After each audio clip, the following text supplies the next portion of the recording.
People have different things, obsessions. They'll get that fridge magnet, or they will get the shot glass, or postcards and stuff like that. So a lot of my events and moments in my life are represented by caps.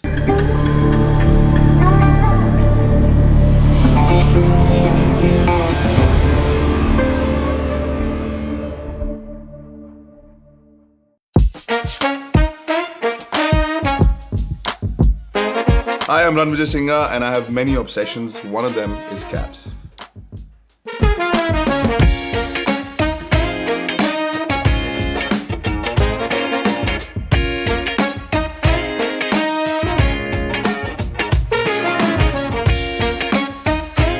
Let's go. Back in 1993, when I was like 9-10 years old, my father acquired a VHS tape of the 1992 Dream Team, the Olympics journey of the US basketball team. Long story short, I'm watching this, falling in love with basketball, and what following basketball back in the 90s did was that you got into the culture of the players.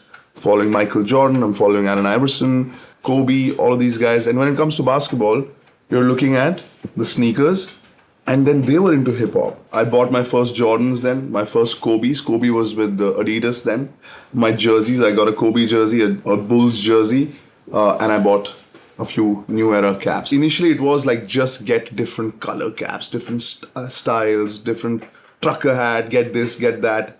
But then your passions start to kind of percolate into your buying and your obsessions. I'm obsessed with basketball. I'm obsessed with Michael Jordan. So then a lot of these caps were like Jordan caps, different colors.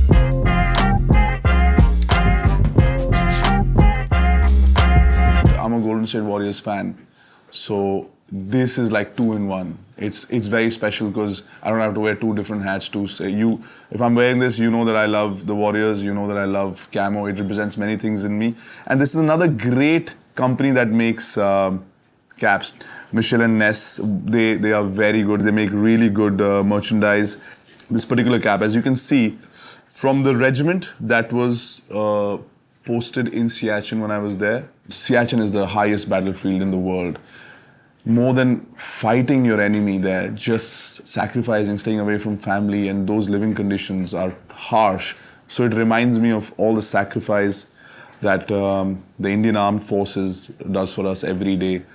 And I'm very proud of this. Growing up in the army, you see a lot of people wearing caps.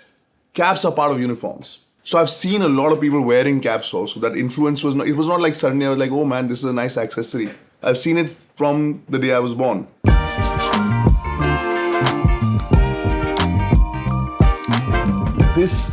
This like Jordan, and this like the White Sox kind of hat, like I had to find the New Era showroom. I said, hey man, this is dropping now. Jay-Z was wearing it, right? You saw that, oh, Jay-Z's wearing, I'm a fan. So then I called my friend, I'm saying, hey man, I'm looking for this particular one, it's the leather black one with white. So send him a photo. So then I sent him in New York. He went to that store. They said, okay, we can reserve one for you because there's another batch that's coming in. So yeah, you got to go through some kind of, it's not like you're shopping and like, yeah, black wala, ye de do, lal wala, pack kar do. It's not that. He was like, dude, I want this particular one. It represents something. So then you chase it. Some of these caps, they were bought for retail.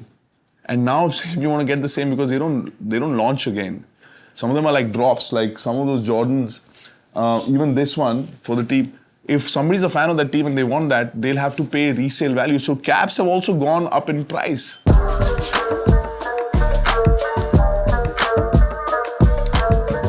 Because I wear so many hats, and now because I started doing, like I did RV sneakers with Fila, I realized somewhere that, man, people keep coming and asking me, ye aapko kahan se mila? And there was no real place that they could go and buy the caps that I was wearing.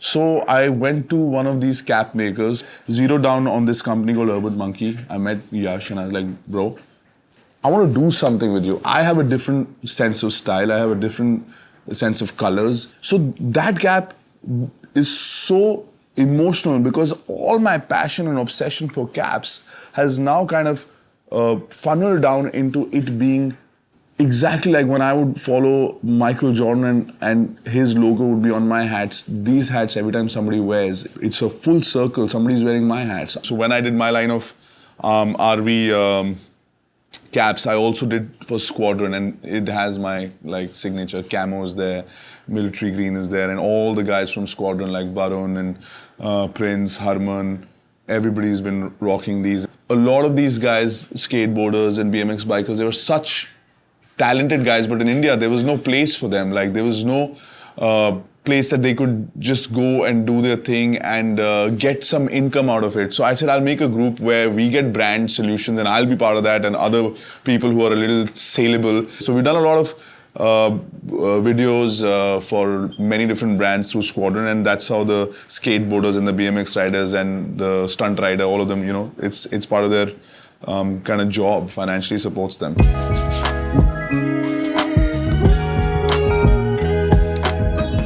I got signed by RedBull for a year.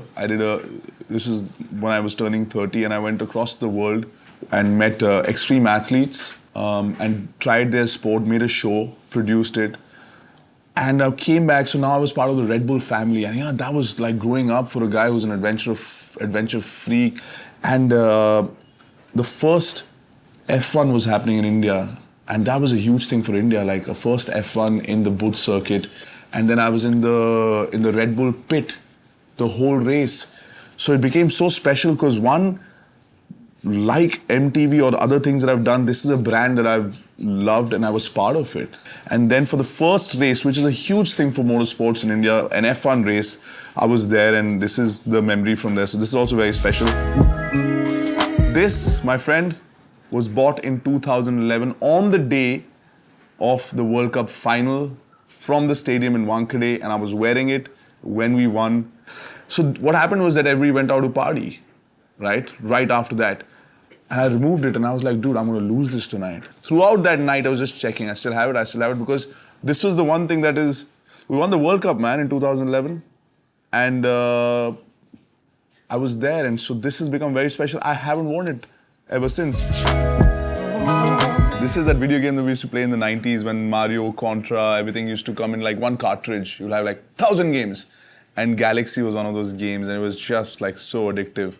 So as soon as I saw this, I was like, man, I got to have it, because as soon as you wear it, a lot of people will come and say, oh my God, this is Galaxy, and it's so colorful and pops. And I don't care if it's valuable or not, if there is a company or a tag, that doesn't matter. This represents something totally different. The first cap that I was talking about when I went to New York, right, and I bought it, it used to look like this. This is not that one. It was exactly like this. It was black, and it had a Bulls logo, because I was, like I told you, Michael Jordan fan. And that I wore it out in those years of college. It was just the same one, safe one. You know, you also like wear it, and sweat patches happen, then you wash it, then the color goes and everything. I wore it out. And then later on, I was like, man, I want to kind of remember that hat. So I looked for this. Like, they have street basketball, right? And you can watch that if you want to watch. There's not enough space inside the park, and you watch it through the park fence. So this is an image from a Chicago park. How have I become a collector? Do I like it? What is this collecting about? First of all, every time somebody says you're a collector, I first kind of become defensive. I'm like, no, I think I'm a hoarder. Because I started collecting many things, figurines, collecting sneakers, caps. And I realized that in me, I have this collector thing. My obsessions and my collections are for everyone to enjoy in my life. My dad, myself, and my younger brother, same size. And anybody who can fit into my sneakers, it's like a library. Use it for a few months or whatever, or for a day, come back and give it, because I still want it in my collection. I remember when I wanted things and I couldn't have them. And it makes me value things even more, because I didn't have as much earlier. And it's the most beautiful thing. It's not like, I'm not upset about it, but the fact that I can just get, like, when I bought my first Kobe, I was like, felt so good, and it's from my own money. That's one thing that I try to tell young people, that all your obsessions that you're funding and all the resources that you're spending on your obsessions only make sense to me if they're from your own money. These things can't be like an obsession and somebody else is paying for it.